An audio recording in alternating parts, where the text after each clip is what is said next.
Is Hollywood making bad movies? As of now, it feels like Hollywood is sticking to a formula. Um, a formula of safety, which kind of takes away the experience, unpredictable feeling we once had when we went to the movie theaters. Um, and so, yeah, was it being so predictable and such a set formula that's being utilized to try to guarantee results? In that sense, I would say the quality of films has gone down. Quality of films have reduced. In your opinion, is Hollywood making bad movies? Ever since the superhero genre has come in, Right. and it's always been there, right? With Blade and Catwoman and the original Fantastic Four, God, and a lot of other Daredevil, a lot of older movies, and even the Batman movies. But it really took off once Marvel really hit their stride. Right. I would say after the second Iron Man, no, after the third Iron Man is when I really started to see it. And superhero movies are now, because they're less risk adverse. You know what I mean? They're less risky, I would say. They're less risky. And Hollywood wants to take less risk. Right. So they want to put their money on the sure thing. And we always talk about IP and getting your IP out there in front of an audience, no matter what format it's in, because right now, and I don't see it slowing down anytime soon, Hollywood has become very IP driven. Gone are the days where you have movies like Good Will Hunting, Seven, all those great movies from the 90s, The Godfather from the 70s, The Goonies, Back to the Future, Gremlins, Right. So many original movies. Nowadays, and we've seen Reese Witherspoon make a lot of money from it. Nowadays, it's all about IP and having an audience with that IP before it even hits the film, before it even hits the market. Let's say our viewers don't know what IP is. Explain to them what IP is. IP is intellectual property. So basically, it is something that you already own, and it doesn't have to be in film format. It can be in a book. It could be in a comic book. It could be in a memoir, short story, whatever. No matter what, that is what an IP is. Yes, so exactly that. And thank you for sharing. IP is, as he said, intellectual property of the intellect. It's your ideas, right? Obviously, no one can go into your mind, go into your brain, extract information, and get your ideas copywritten or trademarked. The only way you can do that is to put it into another format, whether it's on paper, whether you write a book, whether you make a comic, and then you go off and copyright or trademark that. Copyrights are for scripts, text, any form of wordplay. You'll do that through the Library of Congress. Trademark is done through USPTO, which will be for technology or mechanics. Or using a name for commercial use. And trademark will be done through USPTO, which is United States Patent and Trademark Office. So between those two platforms, you can get anything copywritten or trademarked for commercial use, domestically and internationally as well. Just want to give that summary to our viewers. There's a walking dictionary. I want to give that summary to our viewers because they're going to hear words and terms like IP a lot, especially from this show. Yeah. It's probably used more and more every day. I don't believe half the people who are speaking about it actually know what it is. Especially this podcast space, a lot of people recycle information and don't really know exactly what they're getting into. So yes, IP and IP is intellectual property, and the only way you can prove it's your property is through trademark or copywriting, which means it has to be put on paper in some way, shape, or form. And since Hollywood is no longer taking risk, because Hollywood want to guarantee the return of their investment, they can't just gamble it away. They are relying on IP that's worked in the past. That's why we have so many reboots. We talked about in the past, Disney is made on IP. They said that Beauty and the Beast was a story that was told 4,000 years before the Bible came about. The story about this beast and this woman who he falls in love with that returns him back to himself was a tale that was told globally prior to even the Bible. 4000 BC. Right. And so with that being said, but somehow when you see Beauty and the Beast, it says Disney's Beauty and the Beast because It's their version. Because Disney found a way to copyright. Disney found a way to copyright IP that they didn't create. And so whether it's The Little Mermaid, which is a folk tale that was told in Europe, all the majority of these stories, especially the older ones, were IP that were just unclaimed. They're public domain, and then Disney found a way to claim them. Right. They just lost it from Winnie the Pooh though, because have you heard about that new horror movie with Winnie the Pooh, Blood and Honey?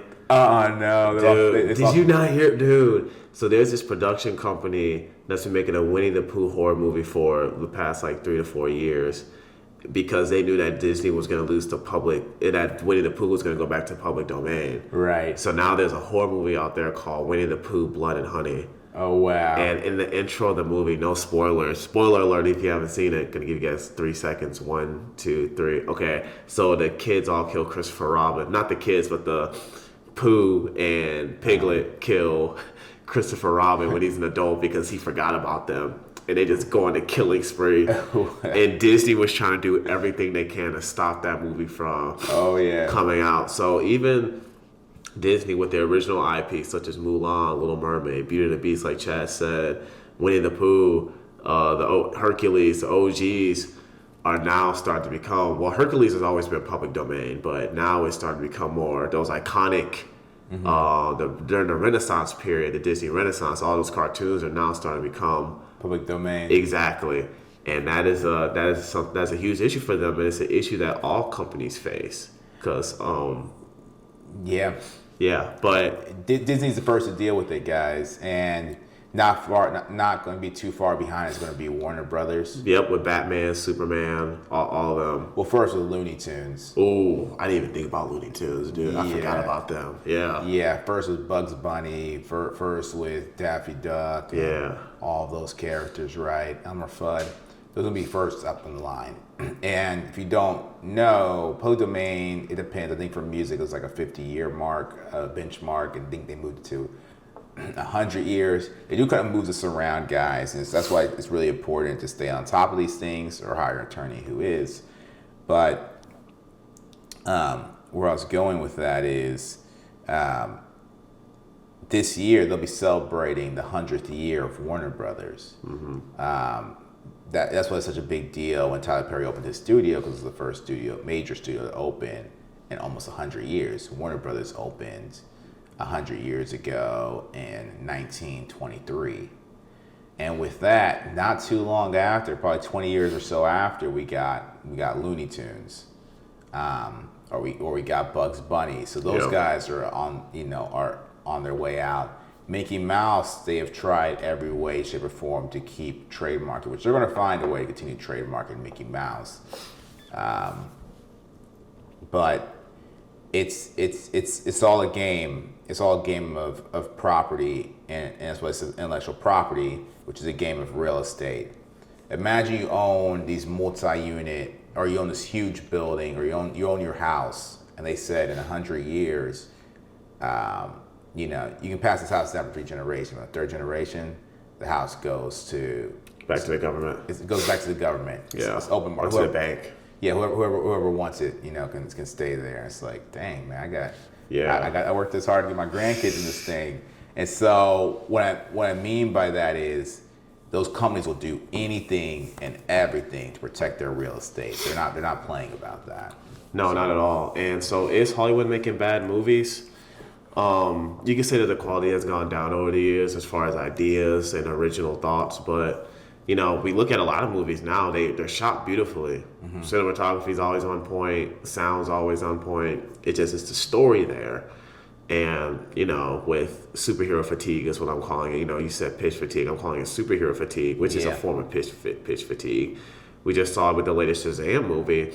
even though Shazam, I saw it in theaters. It's not a bad movie, man. It's really not. It's actually pretty solid, but it's not making the money that it needs to. Is it not? Yeah, it's not. And I think the reason for that is people are probably getting tired of superhero movies. Or you can make an argument, just like The Rock with Black Adam, Shazam isn't a popular enough character to carry a franchise like a Superman, a Batman, and a Wonder Woman, and a like basically the original Justice League. Well, I would agree with that second statement, and two, when I heard Shazam was out, I didn't even know. Yeah, I didn't know until like 3 weeks later. Like, oh, because it came out already. Yeah, it is not a bad movie, dude. It's really not. It's solid. It's a solid film. I give it, from scale of 1 to 10, I'd probably give it a 6.5 out of 10, and that's actually not a bad. That's actually good. That's good. Yeah. I hear that, man. Absolutely. Yeah. No, I couldn't agree more. I don't want to say, I do believe there's superhero fatigue happening here. I believe there's a fatigue of reused IP. They're remaking Harry Potter.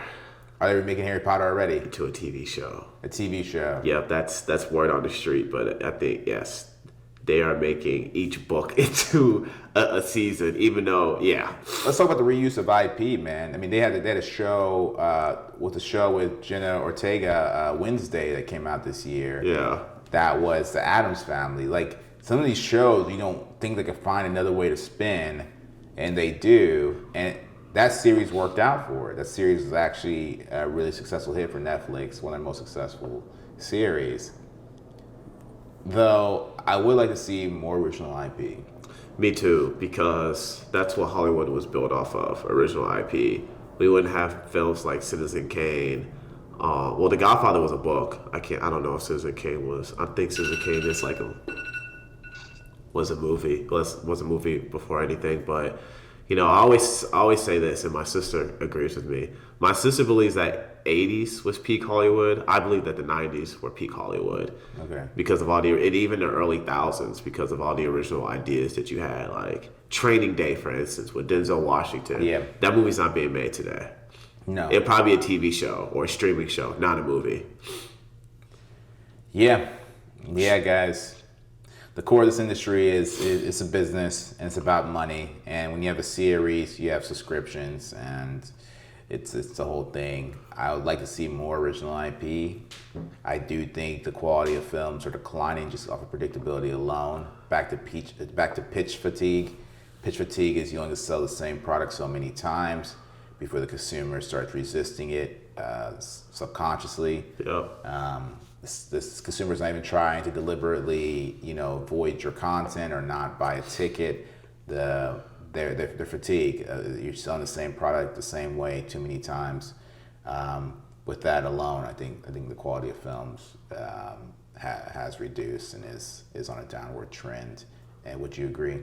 Yes, and I would also kind of play devil's advocate as well, that horror movies is a way to escape the risk of the way for Hollywood to escape the risk, because with horror movies you're selling more of the monster and the concept versus the actual story, and that's where someone like Jordan Peele, who is coming up with the original ideas, which it's inspired from other movies, but someone like Jordan Peele is a godsend, because not only is he making horror/thriller movies, his horror/thriller movies are unique and different. Mm-hmm. And it's something that we've never really seen before. Mm-hmm.